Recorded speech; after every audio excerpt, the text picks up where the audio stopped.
Villette by Charlotte Bronte, Chapter 23, Vashti. To wonder sadly, did I say? No. A new influence began to act upon my life, and sadness for a certain space was held at bay. Conceive a dell, deep hollowed in forest secrecy. It lies in dimness and mist. Its turf is dank, its herbage pale and humid. A storm or an axe makes a wide gap amongst the oak trees. The breeze sweeps in. The sun looks down. The sad, cold dell becomes a deep cup of lustre. High summer pours her blue glory and her golden light out of that beauteous sky which till now the starved hollow never saw. A new creed became mine, a belief in happiness. It was 3 weeks since the adventure of the garret, and I possessed in that case, box, drawer upstairs, casketed with that first letter, 4 companions like to it, traced by the same firm pen, sealed with the same clear seal, full of the same vital comfort. Vital comfort, it seemed to me then. I read them in after years. They were kind letters enough, pleasing letters, because composed by one well pleased. In the 2 last there were 3 or 4 closing lines, half gay, half tender, by feeling touched but not subdued. Time, dear reader, mellowed them to a beverage of this mild quality. But when I first tasted their elixir, fresh from the font so honoured, it seemed juice of a divine vintage, a draught which Hebe might fill, and the very gods approve. Does the reader, remembering what was said some pages back, care to ask how I answered these letters, whether under the dry, stinting check of reason, or according to the full, liberal impulse of feeling? To speak truth, I compromised matters. I served 2 masters. I bowed down in the houses of Rimmon, and lifted the heart at another shrine. I wrote to these letters 2 answers, one for my own relief, the other for Graham's perusal. To begin with, Feeling and I turned reason out of doors, drew against her bar and bolt, then we sat down, spread our paper, dipped in the ink an eager pen, and with deep enjoyment poured out our sincere heart. When we had done, when 2 sheets were covered with the language of a strongly adherent affection, a rooted and active gratitude, once for all, in this parenthesis, I disclaim with the utmost scorn every sneaking suspicion of what are called warmer feelings. Women do not entertain these warmer feelings where, from the commencement through the whole progress of an acquaintance, they have never once been cheated of the conviction that to do so would be to commit a mortal absurdity. Nobody ever launches into love unless he has seen or dreamed the rising of hope's star over love's troubled waters. When, then, I had given expression to a closely clinging and deeply honouring attachment, an attachment that wanted to attract to itself and take to its own lot all that was painful in the destiny of its object, that would, if it could, have absorbed and conducted away all storms and lightnings from an existence viewed with a passion of solicitude, then, just at that moment, the doors of my heart would shake, bolt and bar would yield, reason would leap in vigorous and revengeful, snatch the full sheets, read, sneer, erase, tear up, rewrite, fold, seal, direct, and send a terse, curt missive of a page. She did right. I did not live on letters only. I was visited. I was looked after. Once a week I was taken out to La Terrasse. Always I was made much of. Dr. Bretton failed not to tell me why he was so kind. To keep away the nun, he said. He was determined to dispute with her prey. He had taken, he declared, a thorough dislike to her, chiefly on account of that white face-cloth and those cold grey eyes, the moment he heard of those odious particulars. He affirmed, consummate disgust had incited him to oppose her. He was determined to try whether he or she was the cleverest, and he only wished she would once more look in upon me when he was present. But that she never did. In short, he regarded me scientifically in the light of a patient, and at once exercised his professional skill and gratified his natural benevolence by a course of cordial and attentive treatment. One evening, the 1st in December, I was walking by myself in the carré. It was 6 o'clock. The class doors were closed, but within the pupils, rampant in the license of evening recreation, were counterfeiting a miniature chaos. The carré was quite dark, except a red light shining under and about the stove. The wide glass doors and the long windows were frosted over. A crystal sparkle of starlight here and there, spangling this blanched winter veil, and breaking with scattered brilliance the paleness of its embroidery, proved it a clear night, though moonless. That I should dare to remain thus alone in darkness showed that my nerves were regaining a healthy tone. I thought of the nun, but hardly feared her, though the staircase was behind me leading up, through blind black night, from landing to landing, to the haunted grenier. Yet I own my heart quaked, my pulse leaped when I suddenly heard breathing and rustling, and turning, saw in the deep shadow of the steps a deeper shadow still, a shape that moved and descended. It paused a while at the class door, and then it glided before me. Simultaneously came a clangour of the distant door-bell. Lifelike sounds bring lifelike feelings. This shape was too round and low for my gaunt nun. It was only Madame Beck on duty. Mademoiselle Lucy, cried Rosine, bursting in, lamp in hand, from the corridor. On est là pour vous, au salon. Madame saw me, I saw Madame. Rosine saw us both. There was no mutual recognition. I made straight for the salon. There I found what I own I anticipated I should find, Dr. Bretton, but he was in evening dress. The carriage is at the door, said he. My mother has sent it to take you to the theatre. She was going herself, but an arrival has prevented her. She immediately said, "Take Lucy in my place. Will you go?" Just now? I am not dressed, cried I, glancing despairingly at my dark merino. You have half an hour to dress. I should have given you notice, but I only determined on going since 5 o'clock, when I heard there was to be a genuine regale in the presence of a great actress. And he mentioned a name that thrilled me, a name that in those days could thrill Europe. It is hushed now. Its once restless echoes are all still. She who bore it went years ago to her rest. Night and oblivion long since closed above her, but then her day, a day of Sirius, stood at its full height, light and fervour. I'll go. I will be ready in 10 minutes, I vowed. And away I flew, never once checked, reader, by the thought which perhaps at this moment checks you, namely, that to go anywhere with Graham and without Mrs. Bretton could be objectionable. I could not have conceived, much less have expressed to Graham such thought, such scruple, without risk of exciting a tyrannous self-contempt, of kindling an inward fire of shame so quenchless and so devouring, that I think it would soon have licked up the very life in my veins. Besides, my good mother, knowing her son and knowing me, would as soon have thought of chaperoning a sister with a brother, as of keeping anxious guard over our incomings and outgoings. The present was no occasion for showy array. My dun-mist crape would suffice, and I sought the same in the great oak wardrobe in the dormitory, where hung no less than 40 dresses. But there had been changes and reforms, and some innovating hand had pruned this same crowded wardrobe, and carried divers garments to the grenier, my crape amongst the rest. I must fetch it.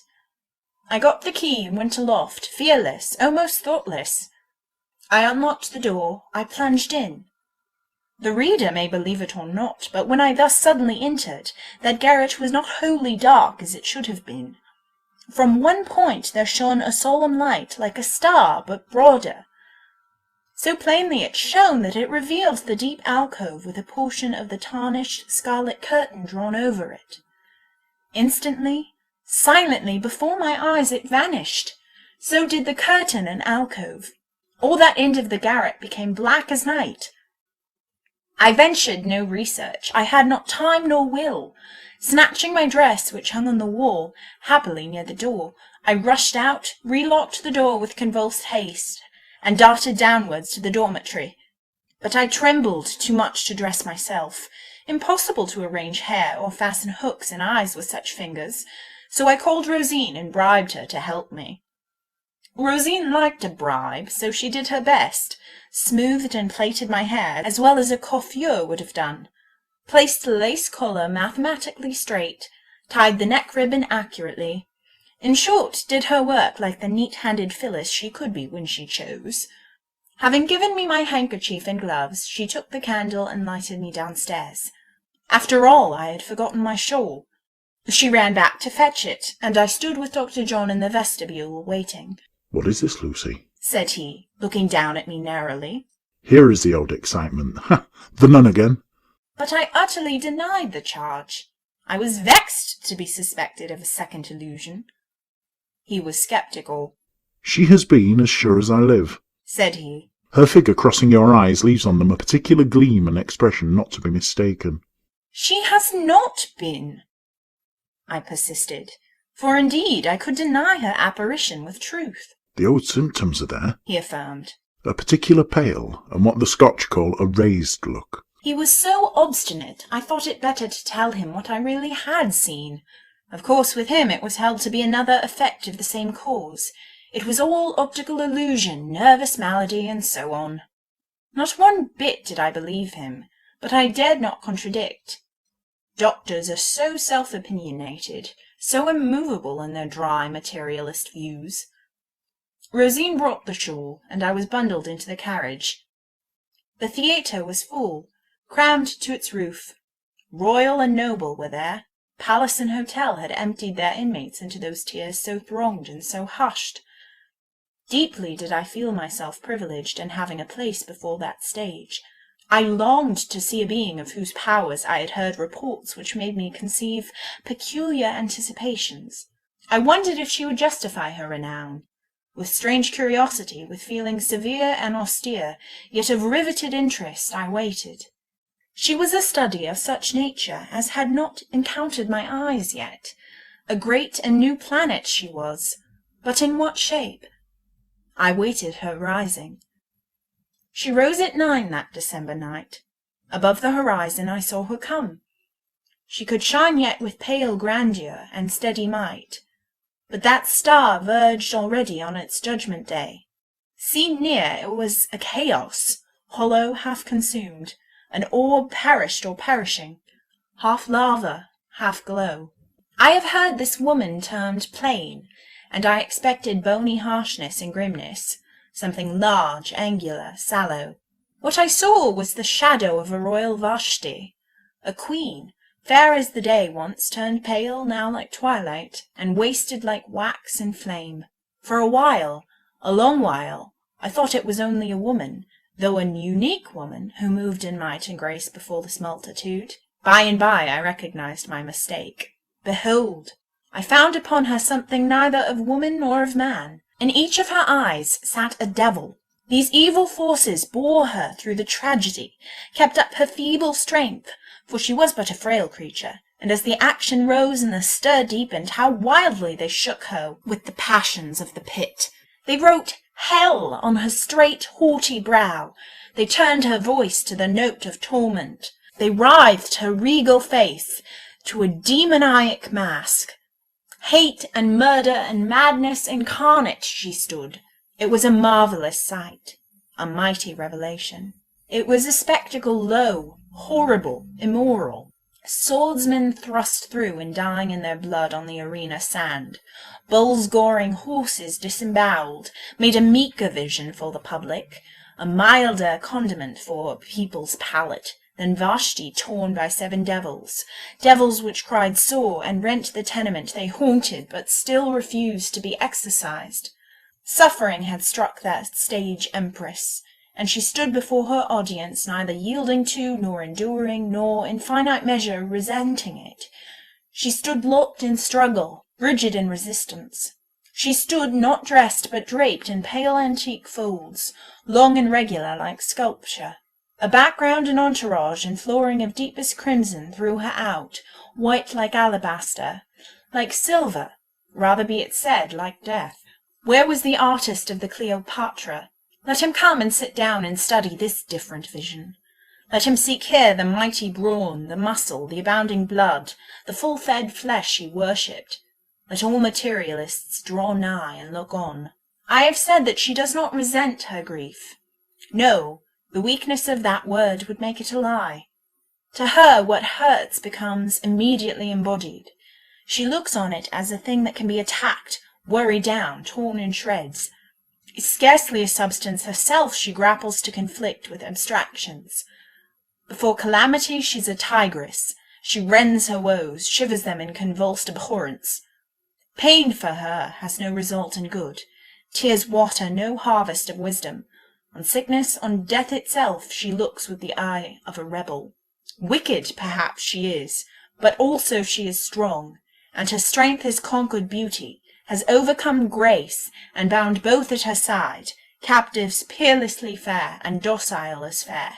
Even in the uttermost frenzy of energy is each maenad movement royally, imperially, exceedingly upborne. Her hair, flying loose in revel or war, is still an angel's hair, and glorious under a halo. Fallen, insurgent, banished, she remembers the heaven where she rebelled.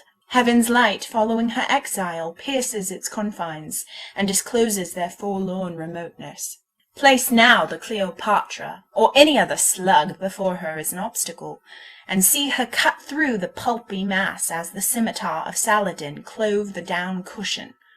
Let Peter Paul Rubens wake from the dead, let him rise out of his cerements, and bring into this presence all the army of his fat women. The Magian power or prophet virtue gifting that slight rod of Moses could at one waft release and remingle a sea spell parted, whelming the heavy host with the downrush of overthrown sea ramparts. Vashti was not good, I was told, and I have said she did not look good. Though a spirit, she was a spirit out of Tophet. Well, if so much of unholy force can arise from below, may not an equal efflux of sacred essence descend one day from above? What thought Dr. Graham of this being? For long intervals I forgot to look how he demeaned himself, or to question what he thought. The strong magnetism of genius drew my heart out of its wonted orbit. The sunflower turned from the south to a fierce light, not solar, a rushing red, cometary light, hot on vision and to sensation. I had seen acting before, but never anything like this, never anything which astonished hope and hushed desire, which outstripped impulse and paled conception, which, instead of merely irritating imagination with the thought of what might be done, at the same time fevering the nerves because it was not done, disclosed power like a deep, swollen winter river, thundering in cataract, and bearing the soul like a leaf on the steep and steely sweep of its descent. Miss Farnshaw, with her usual ripeness of judgment, pronounced Dr. Bretton a serious, impassioned man, too grave and too impressible. Not in such a light did I ever see him. No such faults could I lay to his charge. His natural attitude was not the meditative, nor his natural mood the sentimental. Impressionable he was as dimpling water, but almost as water, unimpressible. The breeze, the sun, moved him. Metal could not grave, nor fire brand. Dr. John could think, and think well, but he was rather a man of action than of thought. He could feel, and feel vividly in his way, but his heart had no chord for enthusiasm. To bright, soft, sweet influences his eyes and lips gave bright, soft, sweet welcome, beautiful to see as dyes of rose and silver, pearl and purple, imbuing summer clouds. For what belonged to storm, what was wild and intense, dangerous, sudden, and flaming, he had no sympathy, and held with it no communion. When I took time and regained inclination to glance at him, it amused and enlightened me to discover that he was watching that sinister and sovereign Vashti, not with wonder nor worship, nor yet dismay, but simply with intense curiosity. Her agony did not pain him. Her wild moan, worse than a shriek, did not much move him. Her fury revolted him somewhat, but not to the point of horror. Cool young Briton! The pale cliffs of his own England do not look down on the tides of the Channel more calmly than he watched the Pythian inspiration of that night. Looking at his face, I longed to know his exact opinions, and at last I put a question tending to elicit them. At the sound of my voice he awoke, as if out of a dream, for he had been thinking, and very intently thinking, his own thoughts after his own manner. How did he like Vashti? I wished to know. Was the first scarce articulate but expressive answer, and then such a strange smile went wandering round his lips, a smile so critical, so almost callous. I suppose that for natures of that order his sympathies were callous. In a few terse phrases he told me his opinion of and feeling towards the actress. He judged her as a woman, not an artist. It was a branding judgment. That night was already marked in my book of life, not with white, but with a deep red cross, but I had not done with it yet, and other memoranda were destined to be set down in characters of tint indelible. Towards midnight, when the deepening tragedy blackened to the death scene, and all held their breath, and even Graham bit his underlip and knit his brow and sat still and struck, when the whole theatre was hushed, when the vision of all eyes centred in one point, when all ears listened towards one quarter, nothing being seen but the white form sunk on a seat, quivering in conflict with her last, her worst hated, her visibly conquering foe, nothing heard but her throes, her gaspings, breathing yet of mutiny, panting still defiance, when, as it seemed, an inordinate will, convulsing a perishing mortal frame, bent it to battle with doom and death, fought every inch of ground, sold every drop of blood, resisted to the latest the rape of every faculty, would see, would hear, would breathe, would live, up to within and well nigh beyond the moment when death says to all sense and all being, thus far and no farther. Just then a stir, pregnant with omen, rustled behind the scenes. Feet ran, voices spoke. What was it? Demanded the whole house. A flame. A smell of smoke, replied. Fire! Rang through the gallery. Fire was repeated, re-echoed, yelled forth, and then, and faster than pen can set it down, came panic, rushing, crushing, a blind, selfish, cruel chaos. And Dr. John? Reader, I see him yet, with his look of comely courage and cordial calm. Lucy will sit still, I know, said he, glancing down at me with the same serene goodness, the same repose of firmness that I have seen in him when sitting at his side amid the secure peace of his mother's hearth. Yes, thus adjured, I think I would have sat still under a rocking crag. But indeed, to sit still in actual circumstances was my instinct, and at the price of my very life I would not have moved to give him trouble, thwart his will, or make demands on his attention. We were in the stalls, and for a few minutes there was a most terrible, ruthless pressure about us. How terrified are the women, said he. But if the men were not almost equally so, order might be maintained. This is a sorry scene. I see 50 selfish brutes at this moment, each of whom, if I were near, I could conscientiously knock down. I see some women braver than some men. There is one yonder. Good God! While Graham was speaking, a young girl who had been very quietly and steadily clinging to a gentleman before us was suddenly struck from her protector's arms by a big, butcherly intruder, and hurled under the feet of the crowd. Scarce 2 seconds lasted her disappearance. Graham rushed forwards. He and the gentleman, a powerful man, though grey-haired, united their strength to thrust back the throng. Her head and long hair fell back over his shoulder. She seemed unconscious. Trust her with me. I am a medical man, said Dr. John. If you have no lady with you, be it so, was the answer. Hold her, and I will force a passage. We must get her to the air. I have a lady, said Graham, but she will be neither hindrance nor encumbrance. He summoned me with his eye. We were separated. Resolute, however, to rejoin him, I penetrated the living barrier, creeping under where I could not get between or over. Fasten on me, and don't leave go, he said, and I obeyed him. Our pioneer proved strong and adroit. He opened the dense mass like a wedge. With patience and toil he at last bored through the flesh and blood rock, so solid, hot, and suffocating, and brought us to the fresh freezing night. You are an Englishman. said he, turning shortly on Dr. Bretton when we got into the street. An Englishman, and I speak to a countryman? Was the reply. Right. Be good enough to stand here 2 minutes whilst I find my carriage. Papa, I am not hurt, said a girlish voice. Am I with Papa? You are with a friend, and your father is close at hand. Tell him I'm not hurt, except just in my shoulder. Oh, my shoulder! They trod just here. Dislocation, perhaps, muttered the doctor. Let us hope there is no worse injury done.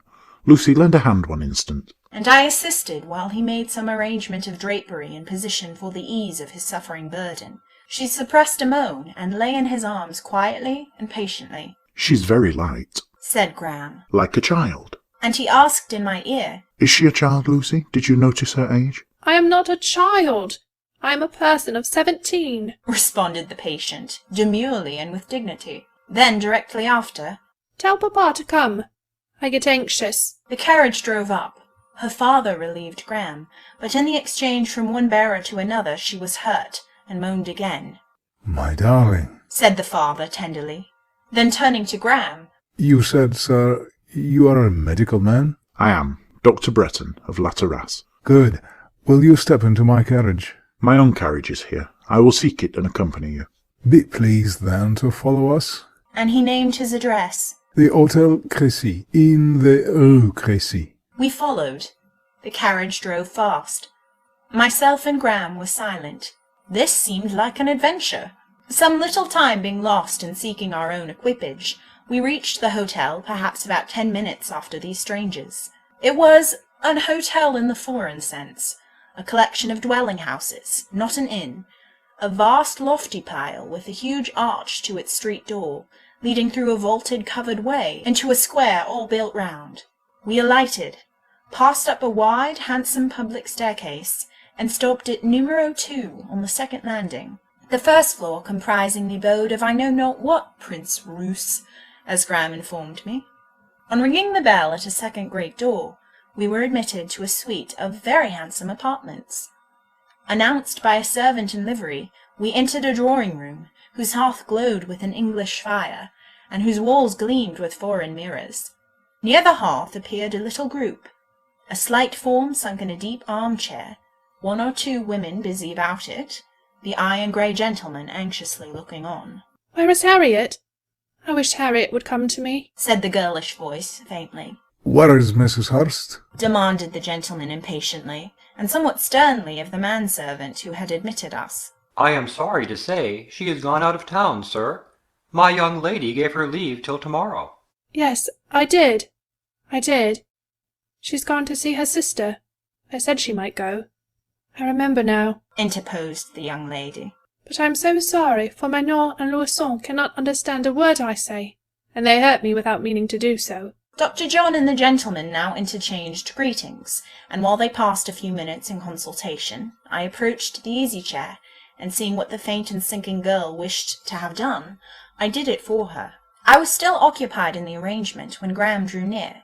He was no less skilled in surgery than medicine, and on examination found that no further advice than his own was necessary to the treatment of the present case. He ordered her to be carried to her chamber, and whispered to me, Go with the women, Lucy.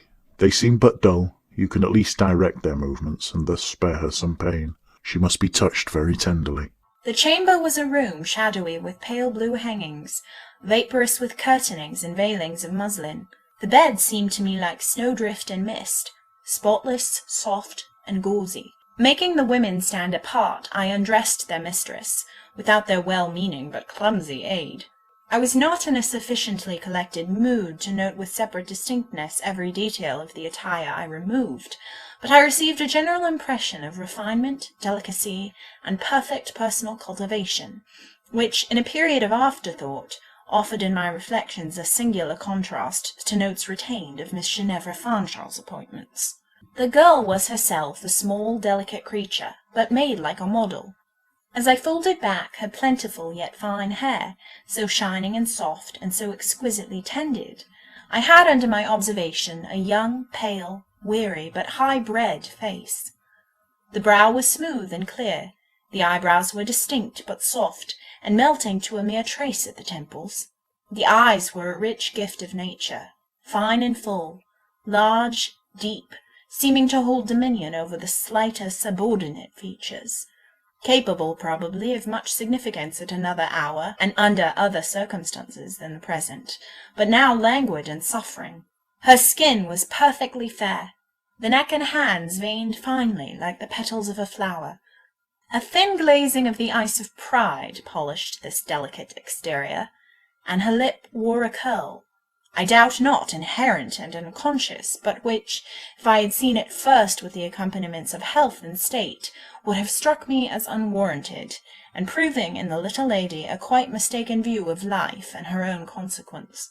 Her demeanour under the doctor's hands at first excited a smile.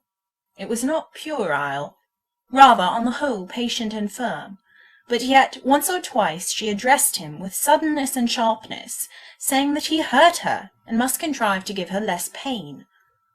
I saw her large eyes, too, settle on his face like the solemn eyes of some pretty, wondering child. I know not whether Graham felt this examination. If he did, he was cautious not to check or discomfort it by any retaliatory look. I think he performed his work with extreme care and gentleness, sparing her what pain he could, and she acknowledged as much, when he had done, by the words, "Thank you, doctor, and good night," very gratefully pronounced as she uttered them. However, it was with a repetition of the serious direct gaze I thought peculiar in its gravity and intentness. The injuries, it seems, were not dangerous, an assurance which her father received with a smile that almost made one his friend, it was so glad and gratified.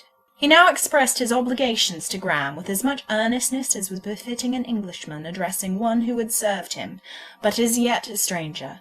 He also begged him to call the next day. "Papa," said a voice from the veiled couch. "thank the lady too. Is she there?" I opened the curtain with a smile, and looked in at her. She lay now at comparative ease. She looked pretty, though pale. Her face was delicately designed, and if at first sight it appeared proud, I believe custom might prove it to be soft. I thank the lady very sincerely, said her father. I fancy she has been very good to my child.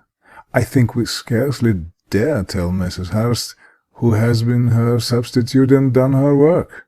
She will feel at once ashamed and jealous. And thus, in the most friendly spirit, parting greetings were interchanged, and refreshment having been hospitably offered, but by us, as it was late, refused, we withdrew from the Hôtel Crécy. On our way back, we repassed the theatre. All was silence and darkness. The roaring, rushing crowd all vanished and gone. The damps, as well as the incipient fire, extinct and forgotten. Next morning's papers explained that it was but some loose drapery on which a spark had fallen, and which had blazed up and been quenched in a moment. End of chapter 23.